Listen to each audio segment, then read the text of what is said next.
इस video lecture में आपको करवाने वाले हैं कक्षा 7 के गणित के प्रश्नावली 11.3 को। ठीक है, मैंने आपको करवाए थे 1 से लेके 17 तक मैंने आपको करवा दिए थे, और इस वीडियो लेक्चर में मैं आपको करवाने वाला हूँ 17 से आगे। कहाँ से कहाँ तक करवाऊंगा मैं आपको? 18 से लेके टोटल इसमें कुल कितने प्रश्न और रह गए, और 22 तक करवाने वाला हूँ। तो आपको मैं इस प्रश्नावली इस वीडियो लेक्चर में करवाने वाला हूँ 18 से लेके 22 तक। ठीक है, तो आपको वीडियो लेक्चर ध्यान से देखना है और साथ में कॉपी पेन लेके नोट करते जाना है सारा सॉल्यूशन को। तो चलिए स्टार्ट करते हैं पहले प्रश्न से। तो पहला प्रश्न आपके स्क्रीन पे ये है, आप पढ़िए इसको और समझने का प्रयास कीजिए। उसके बाद मैं जब सॉल्यूशन कराऊं तो आपको ध्यान से समझना है। देखिए पढ़िए, पहला प्रश्न क्या है। विक्रम ने 8 कुर्सी एवं 2 मेज खरीदने के लिए कुल 2900 रुपये खर्च किए। विक्रम ने 8 कुर्सी और 2 मेज खरीदने के लिए कितने पैसे खर्च किए? 2900 रुपये। यदि एक मेज की कीमत कितना रुपया है? 250 रुपया है, तो एक कुर्सी की कीमत ज्ञात कीजिए। अच्छा, तो देखिए इसमें क्या बोला गया है कि मेज और कुर्सी खरीदा गया है विक्रम के द्वारा, और कितना खर्च किया गया है? कुल पैसा 2900 रुपया खर्च किया गया है। और एक मेज का कीमत यहाँ पर दिया हुआ है। एक मेज का कीमत कितना दिया हुआ है? 450 रुपया। मेज कितना खरीदा गया है? 2 मेज। ठीक है, तो यहां लिखेंगे चूंकि एक मेज की कीमत, एक मेज की कीमत कितना दिया हुआ है आपका? 450 रुपया। कितना रुपया? 450 रुपया। और मेज कितना खरीदा गया है? 2 मेज खरीदा गया है, इसलिए 2 मेज की कीमत क्या हो जाएगा आपका? 2 मेज की कीमत हो जाएगी आपकी 450 गुना 2। कितना रुपया हो जाएगा? तो कितना हो जाएगा? 900 रुपया। 2 मेज कितना का उसको पड़ जाएगा विक्रम को? 900 रुपये का। उसके बाद एक कुर्सी की कीमत ज्ञात करने बोल रहा है ना। तो चलिए मान लेते हैं, माना एक कुर्सी की कीमत, एक कुर्सी की कीमत कितना मान लेंगे? अपने तरफ से कुछ भी चर मान लीजिए, एक्स मान लेते हैं, एक्स रुपया है। एक कुर्सी की कीमत एक्स रुपया है। ठीक है, और कुर्सी कितना खरीदा गया है विक्रम की तरफ से? 8 कुर्सी खरीदा गया है विक्रम द्वारा। ठीक है, तो इसलिए 8 कुर्सी की कीमत क्या हो जाएगा? 8 गुना एक्स। एक कुर्सी का कीमत एक्स, तो 8 कुर्सी का कीमत 8 गुना एक्स, इसका मतलब 8x हो जाएगा। ठीक है, अब देखिए यहाँ पर, और दोनों मिला के कुल कितना पैसा लग गया विक्रम को? 2900 रुपया। 2900 रुपया लगा है। 900 उसको पड़ गया मेज का, और प्लस 8x उसको पड़ जाएगा आपको कुर्सी का, और दोनों मिला के कितना? 2900 रुपया। तो यहाँ लिखेंगे 8x ये हो गया कुर्सी का, उसके बाद प्लस 900 ये हो गया दोनों मेज का, बराबर में कितना लगा है दोनों मिला के? 2900 रुपया। तो बराबर लिखेंगे 2900। कर देंगे इसको सॉल्व। कैसे करेंगे समीकरण सॉल्व, ये तो आपको पता चल गया होगा। 8x इस 900 को ले जाएंगे इस तरफ, तो हो जाएगा 2900 घटा 900। 2900 में 900 घटेगा, कितना हो जाएगा आपका? 2000। तो 8x इक्वल टू हो जाएगा आपका 2000। x क्या हो जाएगा? x बराबर 8 है इसके साथ गुना में x के साथ, तो बराबर की दूसरी तरफ इसको भेजेंगे तो क्या हो जाएगा? इसके 2000 के बटे में 8 से इसको भाग करेंगे, 8 दूनी 16, 8 पंचे 40, 250 रुपया। एक कुर्सी का कीमत क्या निकल गया? x का मान निकल गया 250। तो एक कुर्सी का कीमत क्या निकल गया? 250 रुपया, क्योंकि एक कुर्सी का कीमत क्या माने थे? x माने थे। एक कुर्सी का कीमत x माने थे, और x का यहाँ पर वैल्यू क्या निकल के आ गया? 250। समझ में आया? तो चलिए इसको नोट कीजिए अब फटाफट। बड़ा ही आसान सा सवाल था। चलिए तो फिर अगला क्वेश्चन देखिए, क्वेश्चन नंबर 19 देखिए। ये भी बड़ा आसान सा क्वेश्चन है, बस आपको इसको समझना है कि क्या बोला गया है। देखिए यहाँ पर पढ़िए इसको। दो पूरक कोणों का अंतर 20 डिग्री है। दो पूरक कोणों का अंतर कितना है आपका? 20 डिग्री बोला गया है। और तो दोनों कोण ज्ञात करें, दोनों कोण निकालना है। तो इस क्वेश्चन को करने से पहले आपको यह समझना है कि पूरक कोण होता क्या है। बताया था मैंने आपको पूरक कोण। पूरक कोण किसको बोलते हैं? जब दो कोणों का योग 90 अंश के बराबर हो तो उसको पूरक कोण बोलते हैं। जैसे कि 20 डिग्री प्लस 70 डिग्री बराबर कितना हो जाएगा आपका 90 डिग्री। तो ये दोनों कोण एक दूसरे के क्या हुए, पूरक हो गए। ठीक है, जैसे कि 20 डिग्री के पूरक कोण क्या हो गए 70 डिग्री, क्योंकि दोनों कोणों को जोड़ने के बाद कितना प्राप्त हो रहा है 90 डिग्री। ऐसा कोई भी दो कोण हो जिसको जोड़ने के बाद 90 अंश आ जाए मान, तो क्या बोलेंगे उसको पूरक कोण बोलते हैं। ये आपको पता होगा ये, और मैंने आपको बताया भी था। देखिए अब सवाल पे आइए, देखिए सवाल में क्या बोला गया। दो पूरक कोणों का अंतर 20 डिग्री है। कितना है दो पूरक कोणों का अंतर 20 डिग्री है। तो दोनों कोण ज्ञात कीजिए, ये बोला है ना। तो मान लेंगे, सबसे पहले इसमें मान लेंगे, माना एक कोण x है। ठीक है, एक कोण को मान लेंगे x डिग्री है। कोण होता है आपका डिग्री में, तो लगाएंगे यहाँ पर माना एक कोण x डिग्री है। इसलिए दूसरा कोण आपका क्या हो जाएगा, दूसरा कोण क्या होगा आपका, चलिए जल्दी बताइए दूसरा कोण क्या होगा। दोनों कोण, पूरक कोण में दोनों कोण का मान कितना होता है आपका 90 डिग्री का। एक कोण अगर x डिग्री माने तो दूसरा कोण क्या होगा आपका 90 माइनस एक्स। कितना हो जाएगा 90 माइनस एक्स। होगा कि नहीं होगा। इस बात को ऐसे समझिए कि अगर दो पेन का कीमत आपका है 10 रुपया, तो एक पेन का अगर कीमत है 5 रुपया, तो दूसरे पेन का कीमत क्या हो जाएगा 10 घटाओ 5, होगा ना। तो ऐसे ही यहाँ भी पूरक कोण उस कोण को बोलते हैं जिस दो कोणों का योग 90 के बराबर हो। तो एक कोण मान लिए यहाँ पर x डिग्री, तो दूसरा कोण क्या हो जाएगा आपका 90 घटाओ x। समझ गए।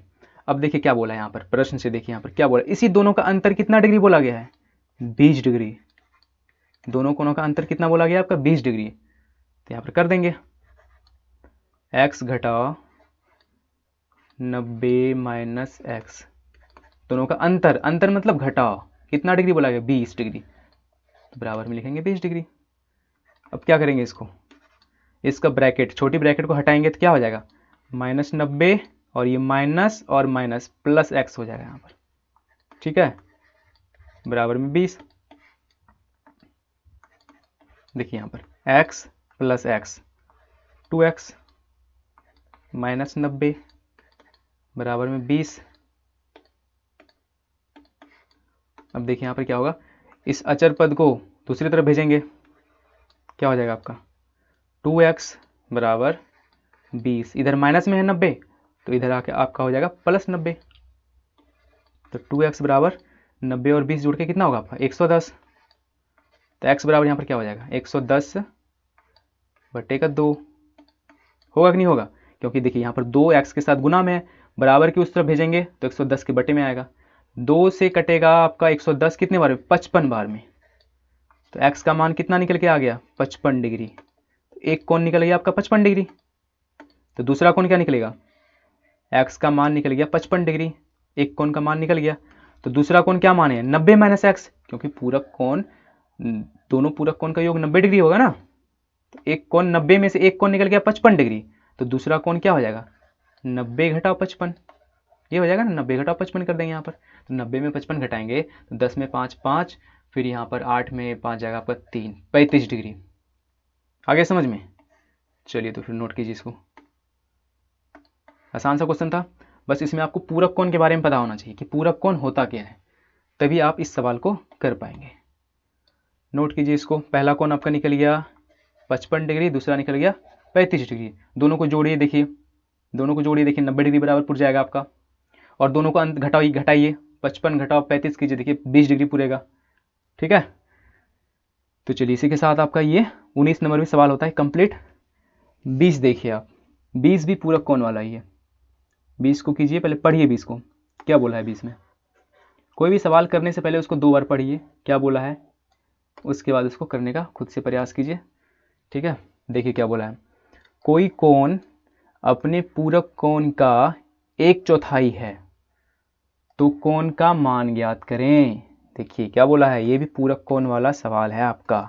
कोई कोण है, ठीक है, कोई भी कोण है, वो अपने पूरक कोण का, अच्छा, वो बोला है अपने पूरक कोण का, इसका मतलब वो कोण 90 डिग्री से छोटा है, अपने पूरक कोण का 1/4 है। तो देखिए इसको कैसे करेंगे, इसका हल देखिए और ध्यान से समझिए इस सवाल को। बोल रहा है कि कोई कोण अपने पूरक कोण का 1/4 है, तो कोण का मान ज्ञात करें। तो मान लेंगे सबसे पहले माना वह कोण, कोण को क्या मान लेंगे, x मान लेंगे। अब देखिए ये जो x है ना, x अपने पूरक कोण का 1/4 है, तो x का पूरक कोण क्या हो जाएगा, x का पूरक कोण क्या हो जाएगा 90 माइनस x। इसका पूरक कोण, इसका पूरक कोण, पूरक कोण दोनों पूरक कोण मिलके कितना होगा 90 डिग्री। तो 90 डिग्री में से एक कोण अगर x मानेंगे तो इसका पूरक क्या हो जाएगा 90 माइनस x। लिखेंगे x का पूरक कोण, इसलिए x का पूरक कोण, तो x का पूरक कोण कितना हो जाएगा आपका 90 माइनस x, यही होगा ना। अब देखिए x का पूरक कोण हो गया 90 माइनस x। अब ये x जो है इसी 90 माइनस x का 1/4 है, तो लिखेंगे प्रश्न से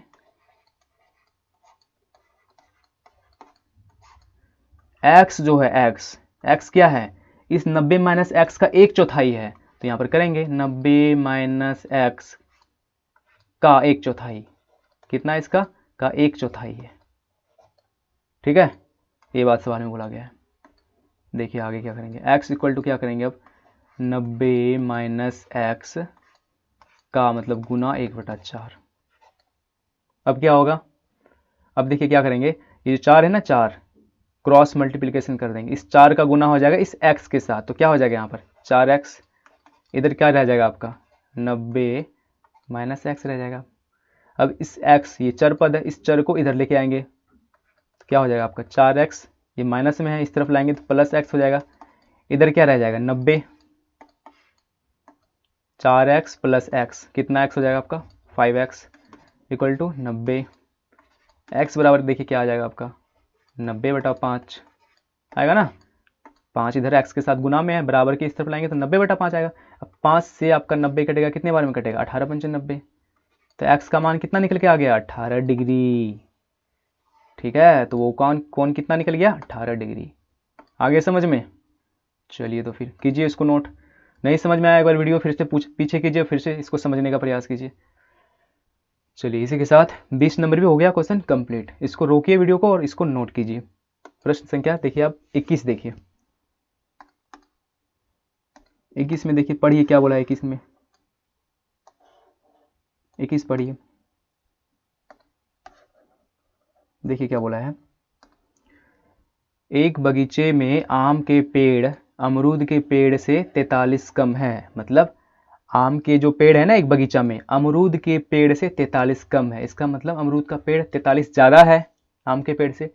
यदि उस बगीचे में दोनों मिलाकर कुल 133 पेड़ है, मतलब आम के पेड़ प्लस अमरूद के पेड़ दोनों मिला के कितना पेड़ है, कुल कितने प्रकार के पेड़ों की अलग अलग संख्या बताओ। अच्छा, इसमें ऐसा पूछा गया है कि दोनों प्रकार के जो पेड़ है ना अलग अलग, उसकी संख्या बताना है। कोई बात नहीं, बता देते हैं, आसान सा सवाल है ये भी। समझ में आया सवाल, सबसे पहले सवाल पढ़ के समझने का प्रयास कीजिए। देखिए क्या बोला है, फिर से एक बार पढ़ के आपको समझाते हैं। एक बगीचे में आम के पेड़ अमरूद के पेड़ से 43 कम है। ठीक है, आम के पेड़ जो है ना अमरूद के पेड़ से 43 कम है। यदि उस बगीचे में दोनों मिलाकर कुल 133 पेड़ हो, तो दोनों प्रकार के पेड़ों की अलग अलग संख्या बताओ। अच्छा, आम और अमरूद दोनों मिला के कुल 133 पेड़ है और दोनों पेड़ों की संख्या पूछ दिया है।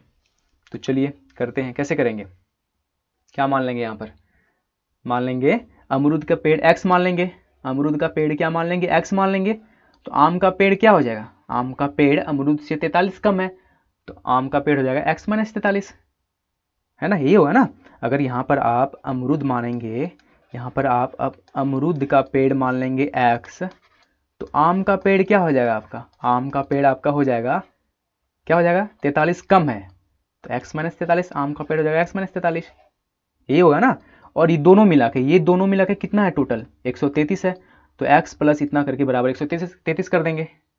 ठीक है, तो आपका सवाल सॉल्व हो जाएगा। या तो आप इसको ऐसे भी लिख सकते हैं, आपको दोनों तरीका बताते हैं, या तो आप इस बात को ऐसे भी लिख सकते हैं कि माना आम के पेड़ को x मान लीजिए। अगर आप आम x मानिएगा तो अमरूद क्या होगा, 43 ज़्यादा हो जाएगा ना, तो x प्लस 43 होगा आपका अमरूद। अब दोनों तरीके से लिख के आप इसको सॉल्व कर सकते हैं, तो आंसर में कोई फर्क नहीं आएगा। तो चलिए यहाँ पर ऐसे लिखते हैं, किसको मानेंगे x, मान लेते हैं आम को x मान लेते हैं, ठीक है। आपकी मर्जी है, आप अमरूद को x मानिए, फिर तो आम हो जाएगा आपका x माइनस 43। अगर आप आम x मानिएगा तो अमरूद हो जाएगा आपका x प्लस 43। समझिए पहले, माना आम के पेड़ x है, ठीक है। माना आम के पेड़ कितने मान लिए, x है, तो अमरूद के कितने हो जाएंगे, अमरूद के पेड़ कितने हो जाएंगे आपके, x प्लस 43 हो जाएंगे, ये होंगे ना, क्योंकि अमरूद के पेड़ क्या है, आम से ज़्यादा है। देखिए आम के पेड़ कम है, किससे कम है, अमरूद से। कितने कम है, 43 कम है। अगर आम का हम मानेंगे x तो अमरूद इससे 43 ज़्यादा होगा ना, ठीक है। देखिए यदि उस बगीचे में दोनों मिला के, मतलब ये आम कितना माने x, अमरूद x प्लस 43, दोनों मिला के कुल कितना हो गया, 133 पेड़ है। तो लिखेंगे यहाँ पर, अब प्रश्न से लिखेंगे यहाँ पर x आम के पेड़ प्लस x प्लस 43 अमरूद के पेड़, दोनों मिला के कुल कितना है 133, तो बराबर कर देंगे 133। x plus x 2x plus 43 बराबर का 133। 2x बराबर क्या हो जाएगा आपका 133, 43 बराबर के उस तरफ जाएगा तो क्या हो जाएगा माइनस 43। देखिए क्या होगा यहाँ पर, घटेगा 133 में आपका 43 घटेगा तो 3 में 3 0, 13 में 4 आपका हो जाएगा 9, कितना हो जाएगा आपका 90। तो 2x बराबर 90, तो हमको x का मान चाहिए, तो इस 2 को भी बराबर के इस तरफ भेजेंगे तो क्या हो जाएगा 90 के बटे में, 2 से कटेगा आपका 90 पे कितना बार में 45 बार में, तो x का मान क्या निकल के आ गया आपका 45, ठीक है। और x माने किसको थे, आम के पेड़ की संख्या को, ठीक है। आम के पेड़ को कितना माने थे, आम के पेड़ की संख्या को x माने थे, तो x का मान निकल के आ गया 45। तो अमरूद के पेड़ कितने हो जाएंगे, अब अमरूद के पेड़ तो 43 ज़्यादा है ना, तो अमरूद का हो जाएगा यहाँ पर पेड़ 45 प्लस 43, ठीक है। तो कितना हो जाएगा आपका 5 3 8 और 4 4 8, 88 पेड़ हो जाएंगे। कितने हो जाएंगे अमरूद के पेड़, 88। तो यही आपका आंसर निकल के आ गया, ठीक है ना। तो आप नीचे ऐसे भी लिख सकते हैं, इसलिए अमरूद के पेड़ों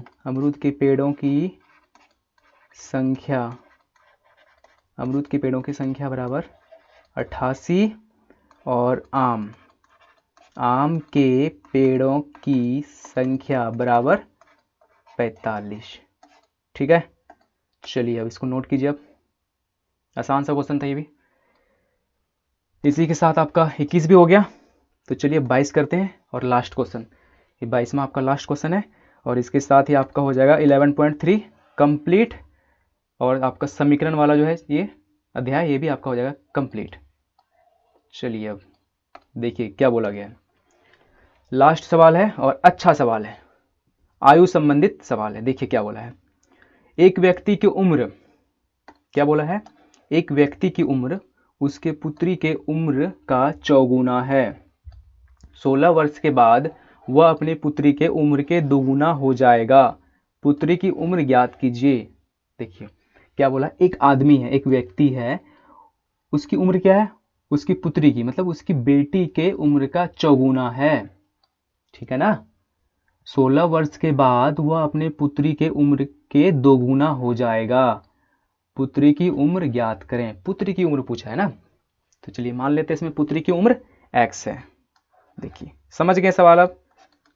तो देखिए सबसे पहले पुत्री का उम्र पूछा गया, तो यहाँ पे लिखेंगे माना पुत्री की उम्र x है। पुत्री की उम्र क्या मान लेंगे x वर्ष यहाँ पर लिख दीजिए। माना पुत्री की उम्र x वर्ष है, क्योंकि उम्र वर्ष में होता है ना आपका। माना पुत्री की उम्र x वर्ष है। अब प्रश्न से लिखिए, जो प्रश्न में बोला गया है उसके हिसाब से देखिए।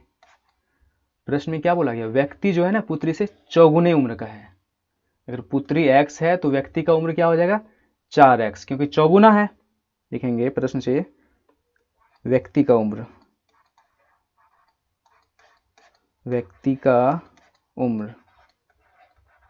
क्या हो जाएगा, व्यक्ति का उम्र हो जाएगा आपका 4x, क्योंकि वो अपने पुत्री से चौगुना है, 4x हो जाएगा।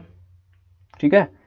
16 वर्ष के बाद देखिए, 16 वर्ष के बाद 2 गुना हो जाएगा, तो 16 वर्ष के बाद पुत्री का उम्र क्या होगा, यहां लिखेंगे 16 वर्ष बाद दोनों की उम्र। 16 वर्ष बाद दोनों की उम्र क्या हो जाएगी, 16 वर्ष के बाद पुत्री की उम्र क्या हो जाएगा x + 16, ये हो जाएगा ना। 16 वर्ष बाद पुत्री की उम्र क्या हो जाएगा x + 16। और व्यक्ति का उम्र क्या हो जाएगा,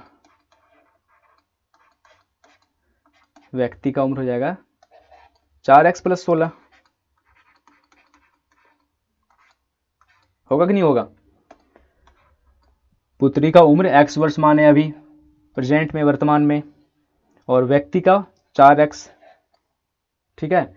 16 वर्ष के बाद 2 गुना हो जाएगा। यहां पर एक काम कीजिए, आप यहां पर लिखिए वर्तमान उम्र। वर्तमान उम्र, ये उम्र जो माने है ना, ये वर्तमान उम्र। माना पुत्री की वर्तमान लिखिए, वर्तमान, माना पुत्री की वर्तमान उम्र, माना पुत्री की वर्तमान उम्र। ठीक है। इसलिए व्यक्ति का वर्तमान उम्र,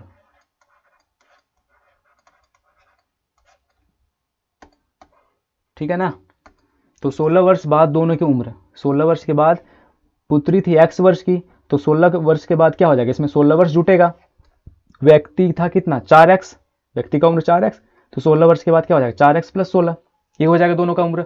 अब देखिए यहां पर क्या बोला है, ये जो व्यक्ति का उम्र है, ये वाला उम्र 16 वर्ष के बाद क्या होता है, इसका 2 गुना होता है। इस किसका 2 गुना होता है, पुत्री का 2 गुना होता है, ये बोला है ना।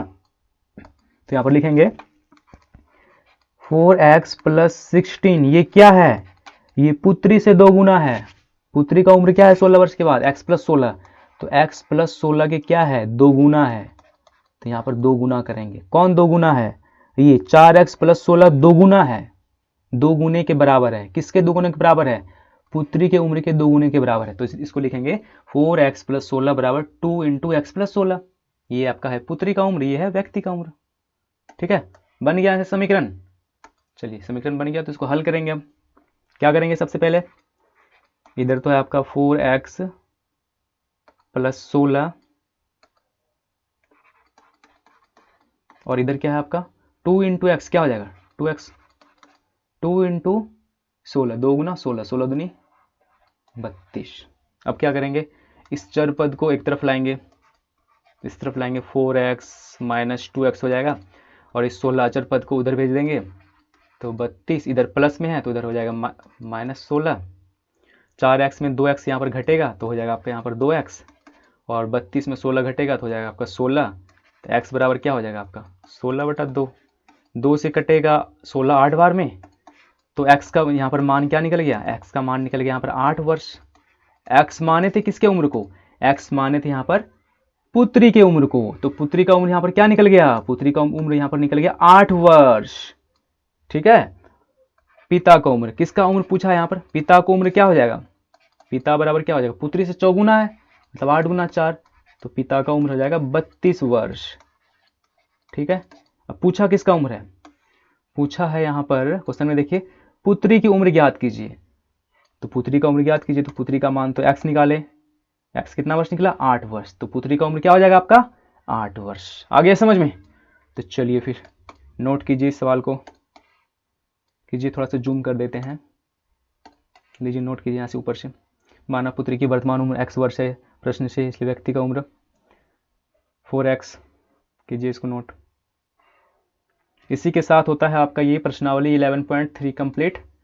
अगले वीडियो लेक्चर में आगे की प्रश्नावली को सॉल्व करेंगे। आज के लिए इस वीडियो लेक्चर में इतना ही। वीडियो पसंद आए तो वीडियो को लाइक कीजिए और चैनल को अभी तक आपने सब्सक्राइब नहीं किया तो प्लीज़ चैनल को सब्सक्राइब कर दीजिए, ठीक है, ताकि आपको ऐसे मैथ के वीडियो लेक्चर मिलते रहें। तो चलिए मिलते हैं नेक्स्ट वीडियो में, तब तक के लिए धन्यवाद।